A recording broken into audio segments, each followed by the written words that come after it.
The briefing rooms of the human continuance fleet were papered, metaphorically speaking, with the same recurring diagram.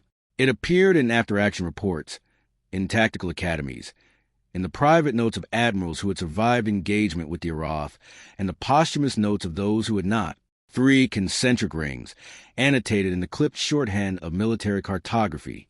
The diagram had a name that nobody had officially assigned it, and everyone used anyway. The funnel. The funnel was not a human invention.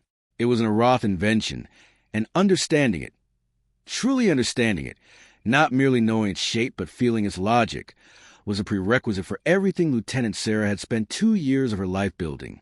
She had memorized a diagram before she memorized her own service number. The Arath did not fight. That was a foundational truth, the thing that took most officers years to absorb, and that Sera had understood at 17 from the first briefing she had attended as a junior cadet observer, sitting in the back row with no clearance to speak and every clearance to listen. The Arath did not fight because fighting implied risk, and the Arath had, over the course of 4 decades of human contact, demonstrated a comprehensive institutional allergy to risk. They were not cowards. Cowardice implied an emotional relationship with danger. The Arath simply regarded uncontrolled engagements the way a civil engineer regarded an unsupported span, as a structural problem awaiting a structural solution. Their solution was doctrine, 3 layers of it, executed in sequence, each layer creating the conditions that made the next layer possible. The first layer was the swarms. Arath drone swarms were not individually impressive. A single swarm unit was roughly the size of a human fist, carried no significant weaponry, and posed no direct threat to any vessel larger than a scout. This was, Sera had written in her first serious tactical paper, submitted to the Fleet Tactical Review, acknowledged with form letter, filed in a database no admiral had ever accessed. Precisely the point. The swarms did not attack. They herded. They appeared in the gaps between human ships, in the approach corridors, in the blind zones behind engine wash, and they multiplied with a speed that made direct engagement impractical, and they moved in patterns that were not random and not quite predictable, and they made certain positions in space tactically untenable, and certain other positions temporarily acceptable. Human captains, responding rationally to the immediate geometry of the swarm, moved their ships toward the acceptable positions. They did not understand, in the moment, that the acceptable positions were designed, that the swarms were not finding the gaps in the human formation, but creating them, that by the time a captain recognized what was happening, the herding was already complete. The second layer was the gravity anchors. The anchors were the Arath's most significant technological investment, and in Sera's assessment, they were also their most elegant weapon, not because they destroyed things, but because they stopped things. An anchor was a dense deployed mass coupled with a field generation system that amplified its local gravitational effect to a degree that should have been physically impossible and demonstrably was not. The Arath deployed them in pre-calculated positions that the swarms had just maneuvered the human fleet into surrounding, and the effect was immediate and comprehensive. Ships could not move at combat speed within the anchor field without burning their drives to destruction. They could move slowly, or they could not move, and slow movement in a combat environment was not movement at all. It was target placement. The third layer was the guns. Long-range Arath weapons platforms, vast, ugly, strictly functional constructions that stayed at the extreme edge of any engagement, simply fired, at maximum range, into a human fleet that the swarms had positioned, that the anchors had locked, that could not maneuver to evade or close to counter, into a killing ground that had been engineered with the patience and precision of a surgeon rather than the passion of a soldier. No fleet had countered all 3 layers. Several had managed partial responses. Admiral Vasek, at the Battle of Corridor 9, had developed a swarm countermeasure that bought his fleet 40 seconds of maneuvering room before the anchors deployed. He had not survived long enough to file his after-action report himself. His flag captain had filed it for him 3 days after the Arath withdrew. The countermeasure was still studied. The battle was still listed in the loss column. Lieutenant Sera had studied every loss in that column. She had cross-referenced the sensor logs, the positioning data, the swarm movement patterns, the anchor deployment sequences, the weapons fire timing. She had done this alone, in her quarters, on a personal workstation, with no research budget and no assignment and no authority to requisition anything except her own off-duty hours. She had done it for 2 years because she was a navigation and tactics officer without a posting that matched her specialization, because she was junior enough that nobody assigned her the interesting problems, because being overlooked created extraordinary amounts of unobserved time, and because she had looked at the funnel diagram at 17 and understood with a certainty that felt less like analysis and more like recognition that it had a solution. She called the solution 3 degrees. The name came from the principle. You did not counter the Arath doctrine by fighting it. You did not throw your swarm countermeasure at their swarms and your anchor breakers at their anchors and your long-range weapons at their long-range weapons. Fighting all 3 layers simultaneously was exactly what they expected, because fighting all 3 simultaneously was exactly what every human fleet had attempted, and simultaneous multi-layer engagement meant dividing your attention and your assets and your command bandwidth 3 ways, and a divided fleet was what the funnel was designed to produce. You tilted yourself into the funnel by fighting it layer by layer in the wrong order. The Arath designed the layers to be encountered in sequence. They did not design them to be countered in sequence. 3 degrees meant countering in sequence, but on your sequence, not theirs. The first degree targeted the swarms, but not directly. You did not shoot swarm units. You modified the environment the swarms needed to operate in. The swarms' herding patterns depended on human ships responding predictably to localized threat geometries. They needed a certain kind of electromagnetic quiet in their operational bands to communicate between units, and they assumed that human captains would treat swarm-occupied positions as impassable. 3 degrees first counter was a coordinated emission from every ship in the fleet simultaneously, a specific broadband pattern Sera had derived from the swarm communication logs, timed to create destructive interference across the swarm network, combined to control movement through swarm-dense positions rather than away from them. You flew into the swarm. It felt suicidal. It looked suicidal. It was not suicidal, because the swarm units, stripped of their ability to coordinate by the emission pattern, reverted to their individual threat protocols, which were simple and which Sera had mapped, and which produced a specific safe passage corridor through each swarm cluster if you knew the correct approach vector. The fleet moved through, rather than away from, the swarm, and arrived in positions the Arath had not designed it to occupy. The second degree, deployed while the swarms were still disoriented, targeted the anchor deployment sequence. The anchors were not instantaneous. They were massive physical objects that had to be launched, maneuvered into position, and activated. This process took between 6 and 9 minutes, depending on the number of anchors and the specific configuration. Human doctrine treated this window as the moment to run, to use the brief period before the anchors locked position to break the formation and scatter. Scattering, Sera had determined, was catastrophically wrong, because a scattered fleet was even more susceptible to swarm herding. The swarms would simply repeat the process more slowly, with a less coherent target. The second degree was the reverse. You compressed, you pulled the entire fleet into a tight formation around the flagship, and you moved toward the anchor deployment zone, toward the anchors themselves, before they could reach deployment position. And you treated each anchor as a physical navigation problem rather than a gravitational threat. An anchor that you reached before it activated was a large, dense, slow-moving object. The fleet's engineer ships carried munitions Sera had specified in her paper, a penetration round designed not to destroy the anchor. Nothing in the human arsenal could destroy an anchor quickly enough, but to disrupt the field generation coupling. A disrupted anchor activated at roughly 3% of its designed gravitational effect, which was nuisance rather than obstacle. You killed the anchors while they were still in transit. You did it fast, before the swarms could reestablish coordination, and you arrived on the far side of the deployment zone in a tight, intact formation at a position the Arath long-range platforms had not calculated. The third degree was the simplest and the most audacious. The Arath long-range weapons platforms were extraordinarily capable at their design range.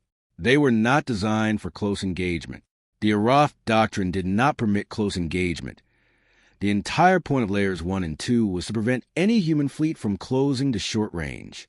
A human fleet that had passed through the swarms and broken the anchor network was, from the perspective of Arath doctrine, a physical impossibility, and the platforms had no design response for it.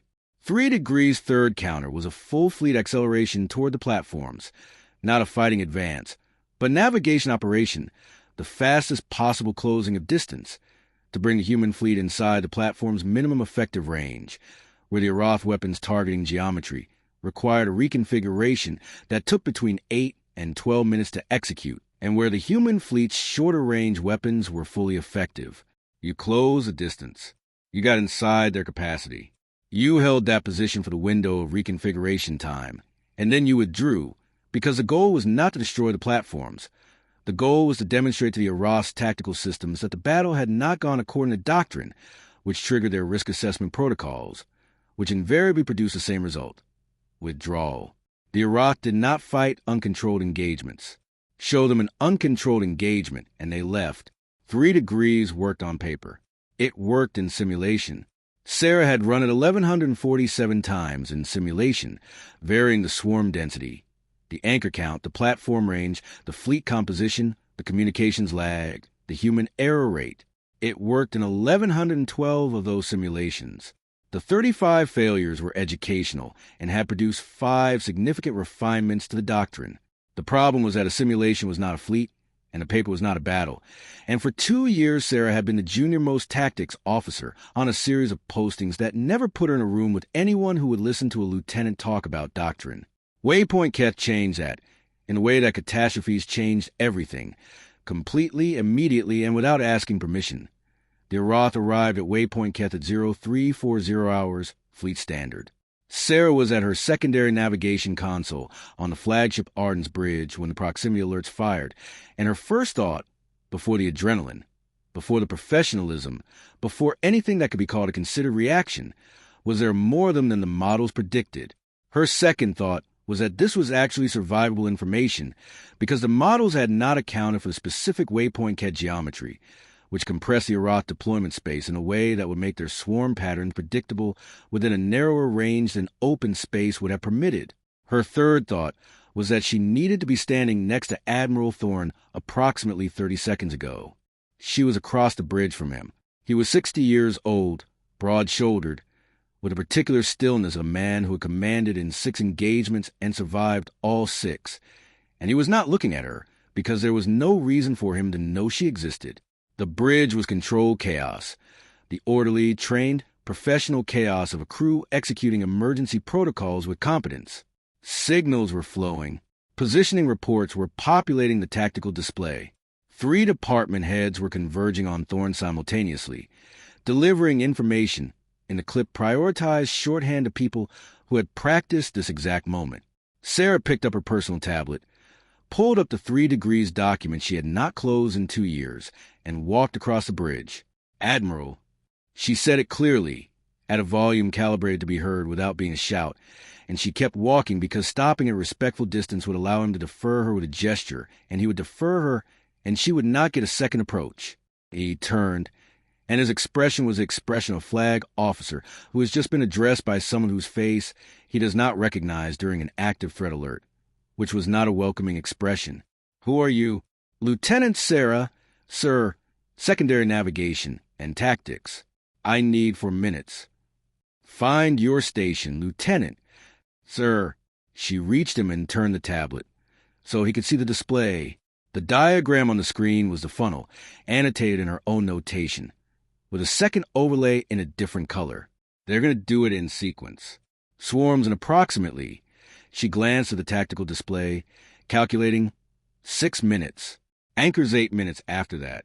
Weapons fire from the platform group at maximum range approximately 4 minutes after anchor deployment. By the time they fire, we will not be able to maneuver. No fleet has successfully. "I know what they do, Lieutenant." His voice was flat. "Get back to your... I know what we could do about it." She kept her voice steady. This was the moment she had known would come. In the abstract, for 2 years, it was worse than the abstract in every dimension. Louder, faster, more real, with a man's eyes on her that were not hostile but were not interested, and 30 seconds already gone at a time she did not have. 3 degrees. It's a counter-doctrine. A response layer for each of their layers, sequenced correctly. I've run it in simulation 1,100 times. It works. Simulations. Sir, she was aware that she was interrupting a flag officer, and was aware that this was the kind of thing that ended careers, and was aware that she did not care. I know what simulations are, and what they're not. I know this is an active engagement, and I know that I am a lieutenant, and that nothing about this conversation makes operational sense. I know that. I also know that you have a waypoint to defend, and that current doctrine produces a 63% probability of losing it within 40 minutes. And I have a doctrine that produces an 87% probability of holding it if we execute in the next. She looked at the display. 4.5 minutes. Thorne looked at her, not through her, which was what she had expected, and not with the focused attention of a man considering a proposal, which was what she had hoped for. He looked at her the way a man looked at something unexpected, with a specific attention reserved for things that violated the expected pattern of the environment. 87%, he said. 1,112 successful simulations out of 1,147. The failures were instructive and produced refinements. What were the failure modes?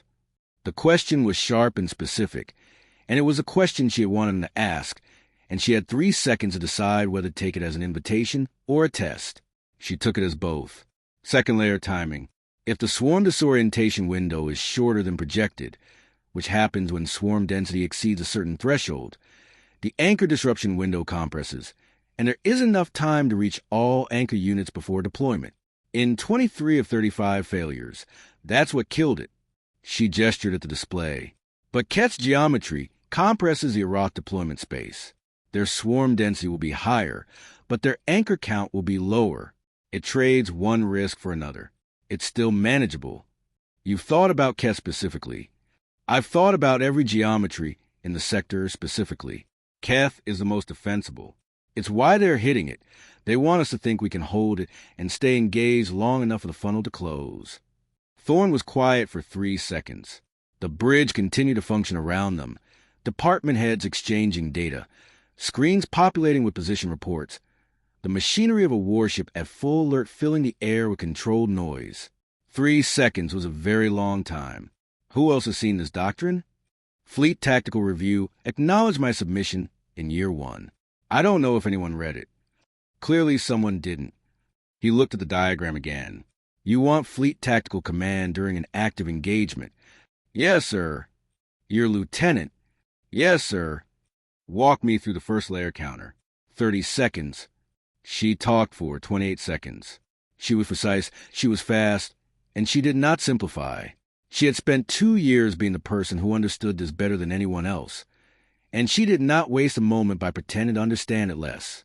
When she finished, Thorne looked at her, and then he looked at the tactical display, where the first swarm units were beginning to appear at the edge of sensor range, 6 minutes ahead of schedule, which was information she filed immediately. And then he looked at her again. If this fails, then we're in the same position we'd be in if we did nothing, sir, minus whatever time it took to fail. That is not accurate. No, sir, but it's close enough. She met his eyes. I have the doctrine. You have the fleet. One of those things is worthless without the other. Commander Hask, Thorne's flag captain, had appeared at his elbow during the last exchange, and his expression was the expression of a man who was calculating whether to intervene and had not yet resolved the calculation. Thorne glanced at him, and something passed between them that Sera could not fully read. Long acquaintance, shared history, a conversation in shorthand. She's thought about Keth, Thorne said to Hask. Hask looked at Sera for a moment. How long have you been on this ship? 3 weeks, sir. Another brief silence.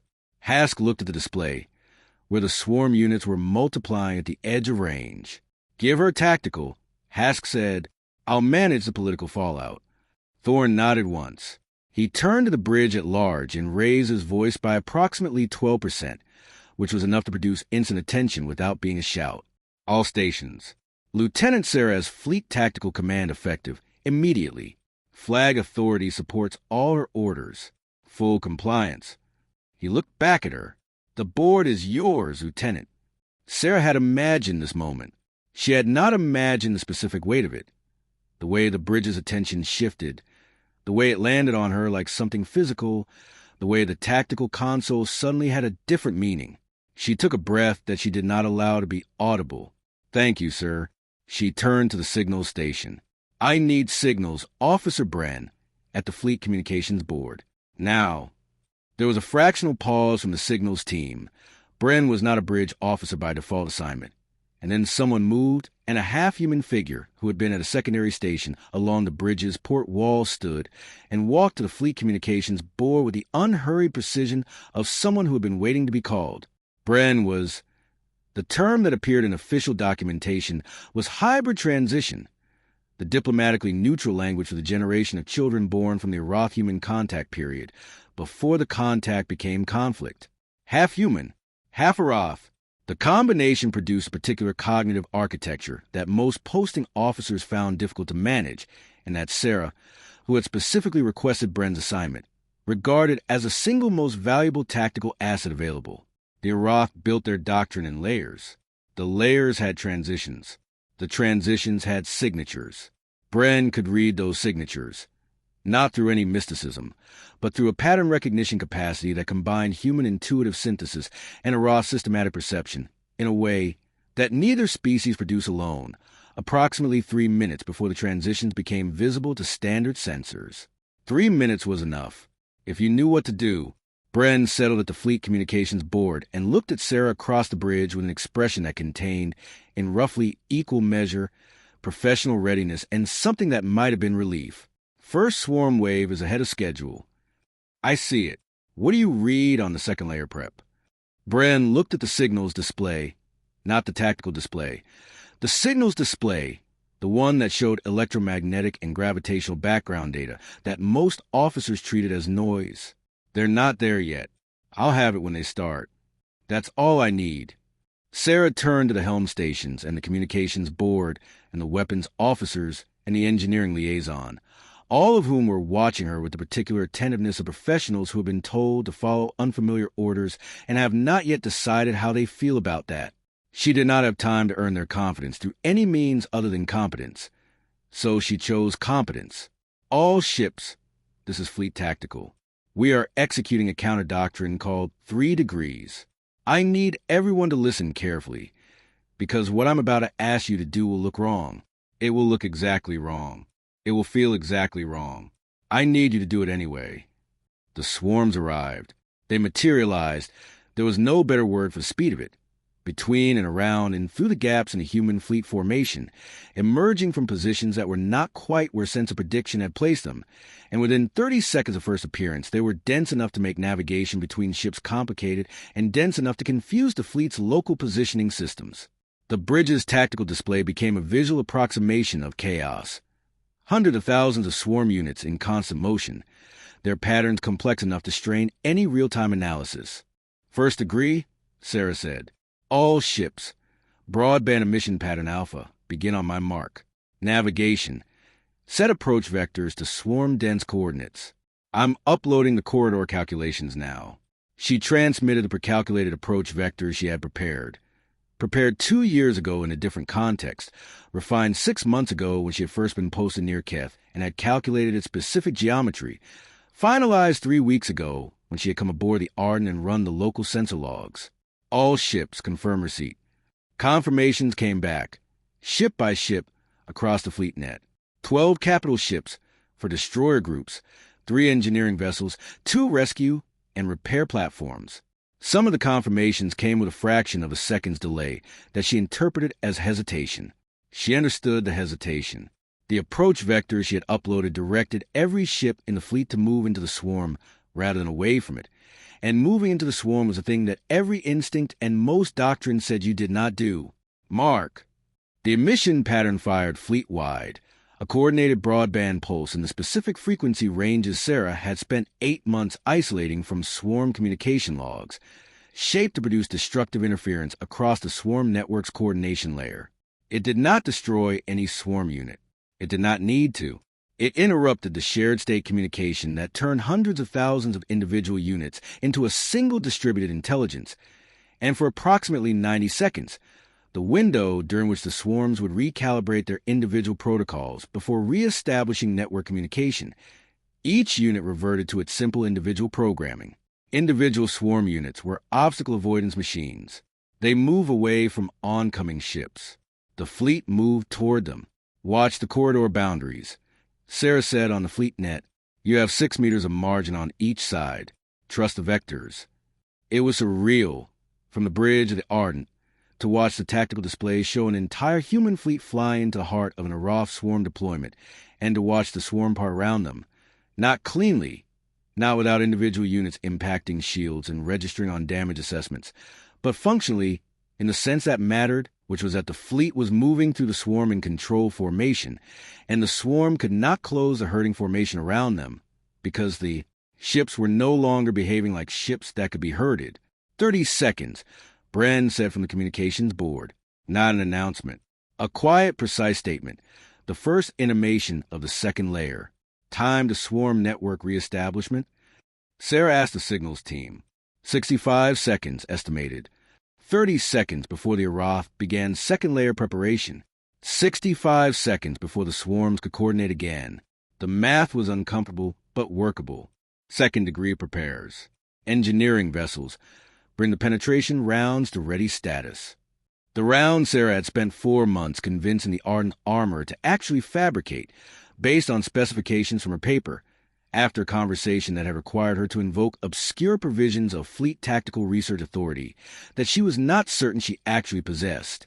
The armor had made them anyway, with a particular pragmatism of someone who manufactured things for a living and found the specifications interesting. Second layer initiation, Bren said, anchor deployment, counting 17 anchor units.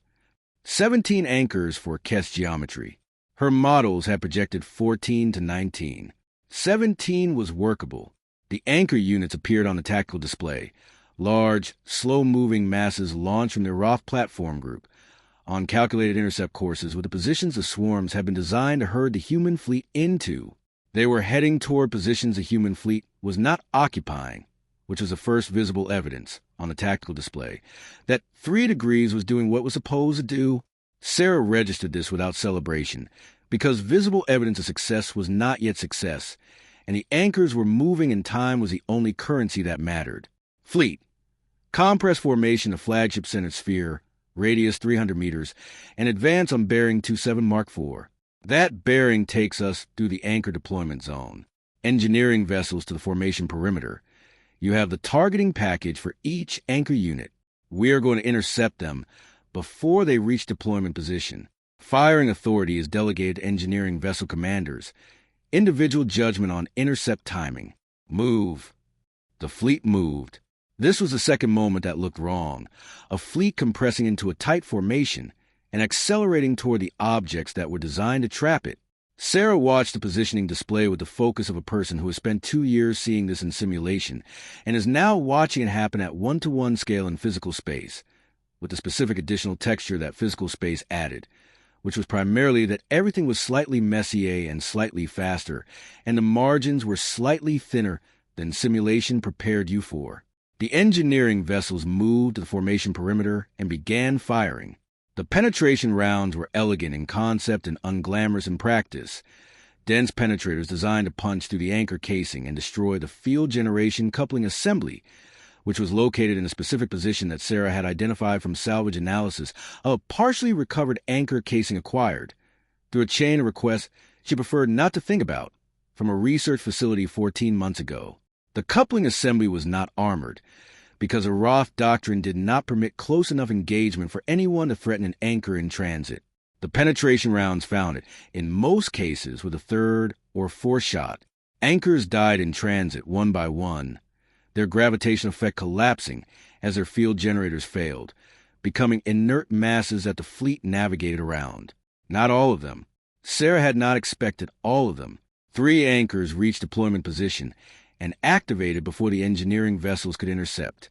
The gravitational effect was immediate and localized, and 4 ships on formation's starboard edge, 2 destroyers and 2 of the capital ships, fell into anchor-affected space and felt their drive efficiency drop to a fraction of operational.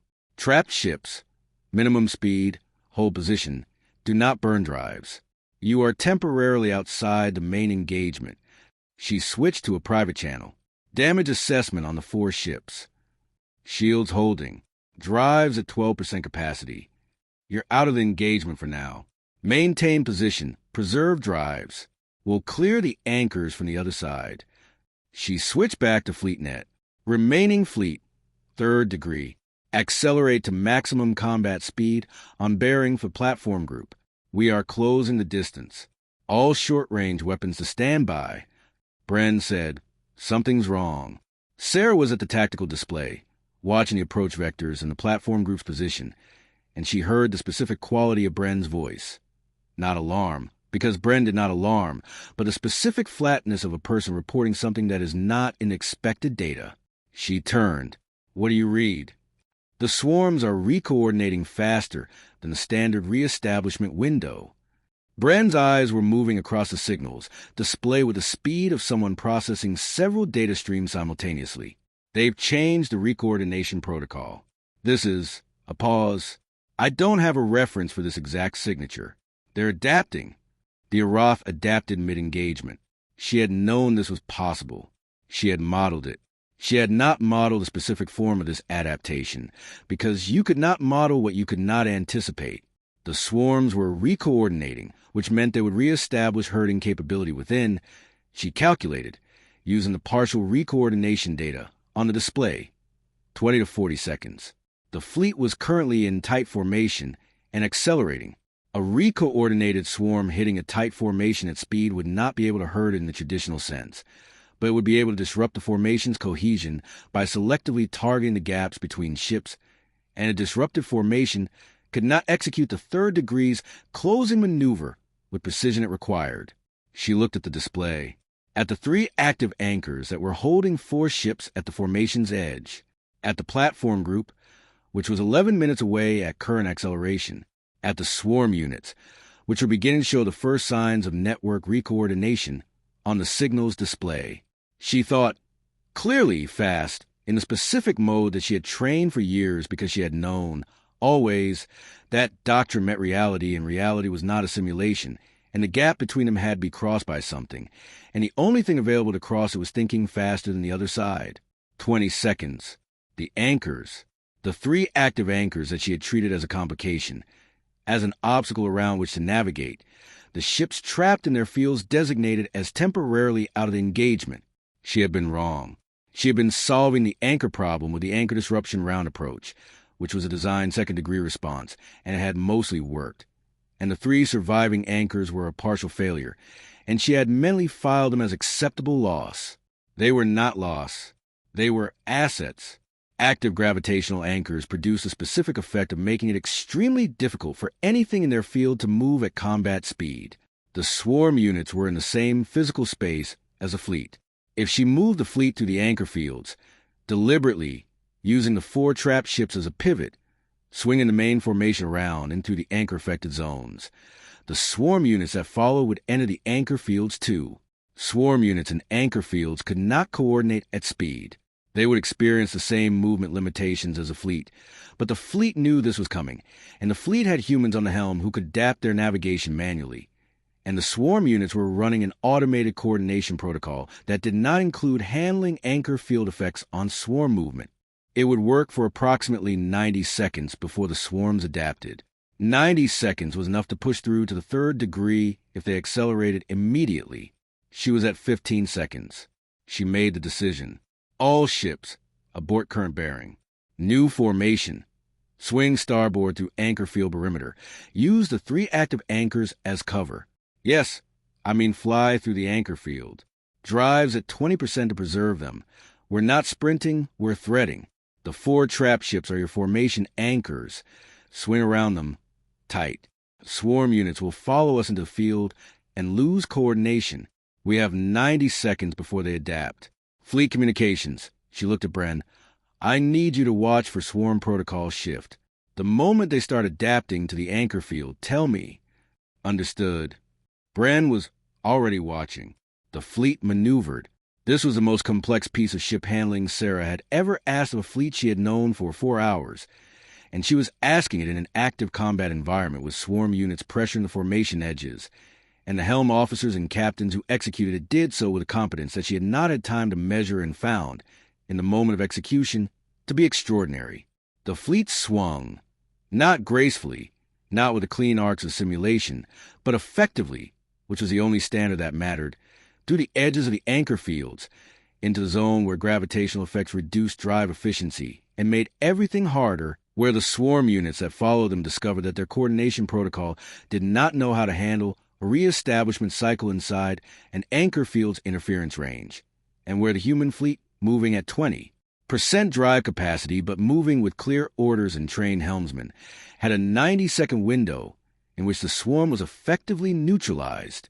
Bearing for the platform group, Sera said, 20% drive, maintain formation, we are closing distance. Third degree executes in, she calculated, for minutes at current approach speed.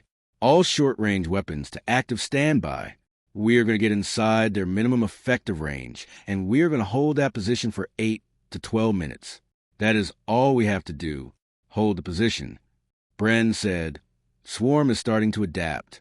60 seconds, approximately, before recoordination achieves partial capability. 60 seconds is enough. She opened a channel to the entire fleet simultaneously. All ships. I know this has been a strain for hours.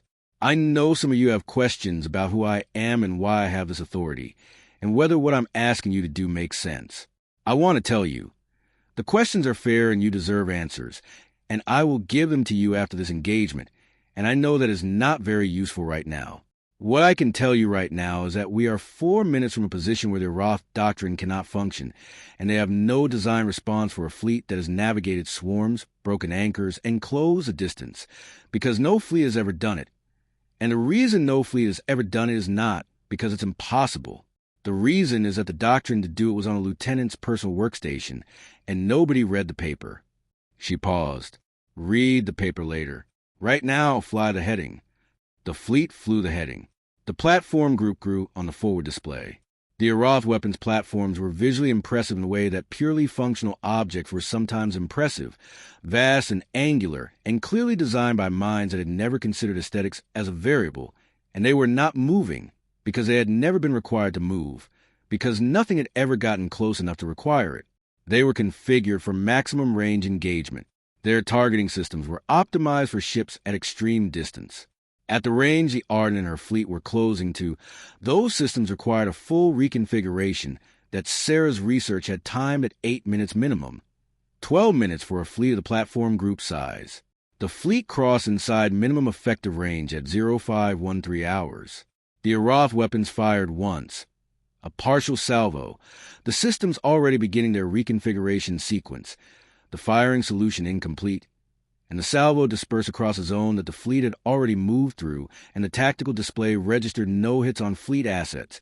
And then there was a silence on the tactical display in the category labeled incoming weapons fire that felt, from the bridge of the Ardent, like a physical thing, like pressure released. We're inside, Commander Hask said from his position at Thorne's right hand. He said it quietly, not quite to anyone in particular. He said it the way a person said something that they had not quite believed would happen. We're inside, Sera confirmed. All ships. Hold position. Do not close further. Do not retreat. Hold. Weapons free on any Arath unit that approaches inside our perimeter. We are not attacking. We are maintaining position. Hold the position for 8 minutes, and they will begin withdrawal. 8 minutes was a long time in an engagement zone. The trapped ships in the anchor fields, the 4 that had been designated as temporarily out of the engagement, were not idle. Their captains, operating on their own initiative in the absence of specific orders that addressed their specific situation, had used their 20% drive capacity to position themselves as a secondary picket line between the main fleet and the platform group's flank, and this positioning, which Sera had not ordered and had not anticipated, closed a gap in the fleet's holding formation that would have been a vulnerability. She noted it. She would remember it. The swarms made 3 attempts to recoordinate inside the anchor field margins and produced, each time, a fragmented pattern that resolved into disorganized individual unit behavior rather than network intelligence. They were outside the perimeter. They were not a factor inside it. The gravity anchors, with a fleet inside the platform group's minimum range, served no tactical purpose for the Arath.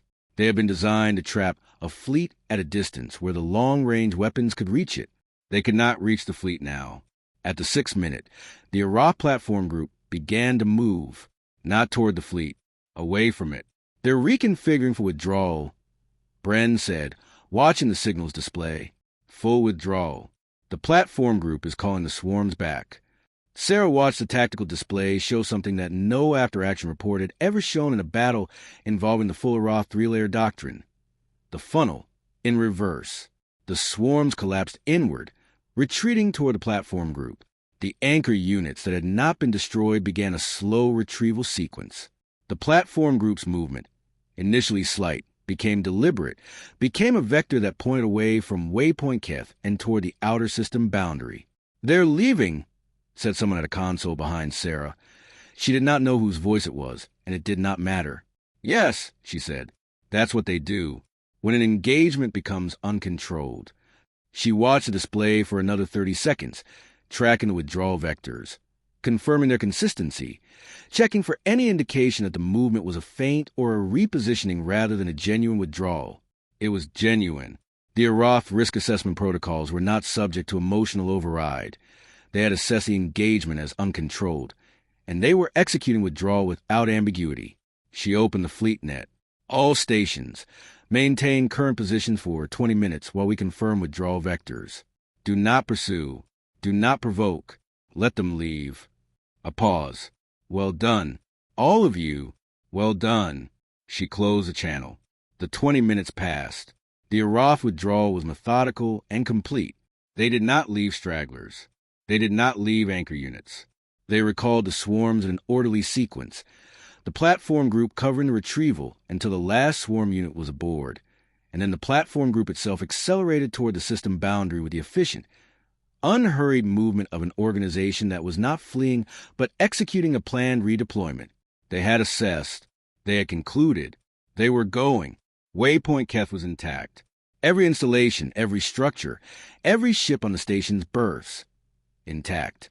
The battle, if it could be called a battle, which Sera was not certain it could, because Arath had not actually engaged in the way the word implied, had produced, on the human side, 18 ships with varying degrees of drive damage from anchor field exposure, 3 ships with minor weapons impacts from the partial swarm period fire, and no fatalities.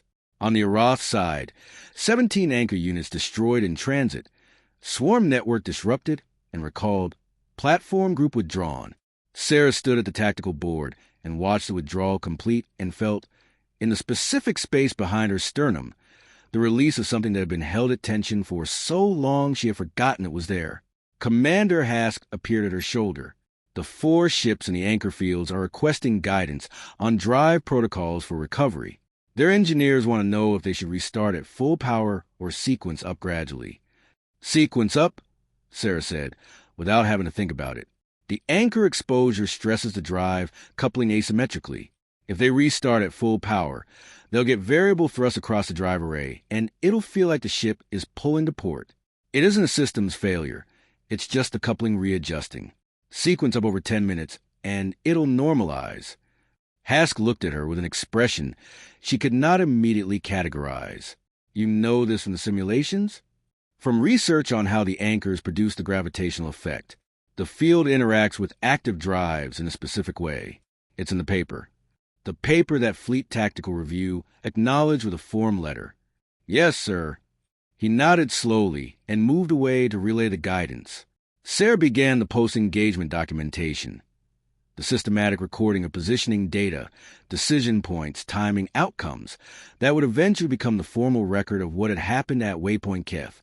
She worked methodically, in the particular focused quiet of a person who has just done something that required everything and is now doing something that requires only attention. The bridge around her had not returned to normal because there was no normal to return to. The crew was performing post-engagement functions, damage assessment, systems check, communication with the station, coordination with the 4 recovering ships, but they were doing it with a particular texture of a crew that has participated in something unexpected, that has experienced a different version of an event than they had anticipated, and has not yet fully integrated the difference. People move with efficiency and also with a slight quality of processing, of metabolizing, that Sera recognized as the human response to being surprised by good news. She did not look up from her documentation for some time. When she did, Admiral Thorne was standing 3 meters away, watching her. She straightened. Admiral. He had not moved from his position in any reactive way. He was not angry, or if he was, anger was so far down his emotional register that it was invisible. He was looking at her with the same focused attention he had given her at the beginning of the engagement, and it had the same quality. The quality of a man looking at something that violated the expected pattern. Post-engagement documentation? He asked, looking at her tablet. Yes, sir. I wanted to capture the timing sequences while they're current. The anchor field improvisation in the second degree will need to be documented carefully. The design second degree counter would have failed without it, and that failure mode needs to be part of the doctrine record. You're documenting your own failure. I'm documenting a partial failure of the design counter and a successful improvisation. The failure is as important as the improvisation. If someone executes 3 degrees at a different geometry and hits the same problem, I want them to have a recovery sequence in the record. Thorne was quiet for a moment. The bridge continued its post-engagement functions around them. The anchor field approach, he said, using the active anchors to suppress swarm recoordination. That wasn't in the original doctrine. No, sir. I had 30 seconds. I know. I was watching. He paused. I was watching from the moment you took the tactical board. I want to be honest about that. I was not watching to catch you making errors. I was watching because what you were doing was worth watching. Another pause. The FleetNet address before the 3rd degree. The part about the paper on your personal workstation. I know, sir. It was not a professionally appropriate remark during an active engagement. It was entirely accurate. Yes, sir. It was both. The corner of his mouth moved in a way that was not quite a smile. He looked at the tactical display, which now showed Waypoint Keth's sensor picture with the Arath withdrawal complete and the human fleet in recovery formation, and he looked at it the way a person looked at a problem that had been solved. He looked back at her. Where did you develop that? The question was simple and direct, and she had not expected it. She had expected debrief questions, operational questions, questions about the doctrine's replicability and resource requirements and documentation. This was something else. This was a person asking a person a real question, without the overlay of rank or function, and she answered it the same way. 2 years of being the junior officer with no fleet. She said it without drama, because it did not need drama. It was a plain statement of a plain fact. 2 years of unassigned hours and form letter acknowledgments and personal workstations and 1,147 simulations, and the absolute certainty, sustained across 2 years without a single external confirmation that the solution existed and that she had found it. Thorne nodded slowly. The nod was not the quick nod of acknowledgement or the deliberate nod of command decision. It was slow, and it carried in it something that took Sera a moment to identify. And when she identified it, she found that it surprised her. It was the nod of a man who recognized something, who had encountered, somewhere in his own history, a version of the same experience, and was locating it now, across the bridge, in a lieutenant who had walked up to him during a threat alert with a tablet and 4 minutes. He straightened. His voice shifted, not dramatically, but distinctly. The shift from the register of a man in private thought to the register of a man making a decision that he intends to be permanent. It was a small distinction, and an absolute one. Get a fleet. 2 words, 3 syllables.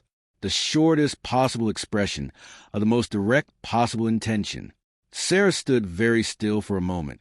Around them, the bridge continued its post-engagement functions, efficient and professional, and completely unaware that something just happened that was not about Waypoint Keth at all. That was about what happened next, about what doctrine looked like when it was finally given the resources it had always required, about the specific and consequential difference between a paper on a personal workstation and a human fleet with orders. Yes, sir, she said. She returned to her documentation.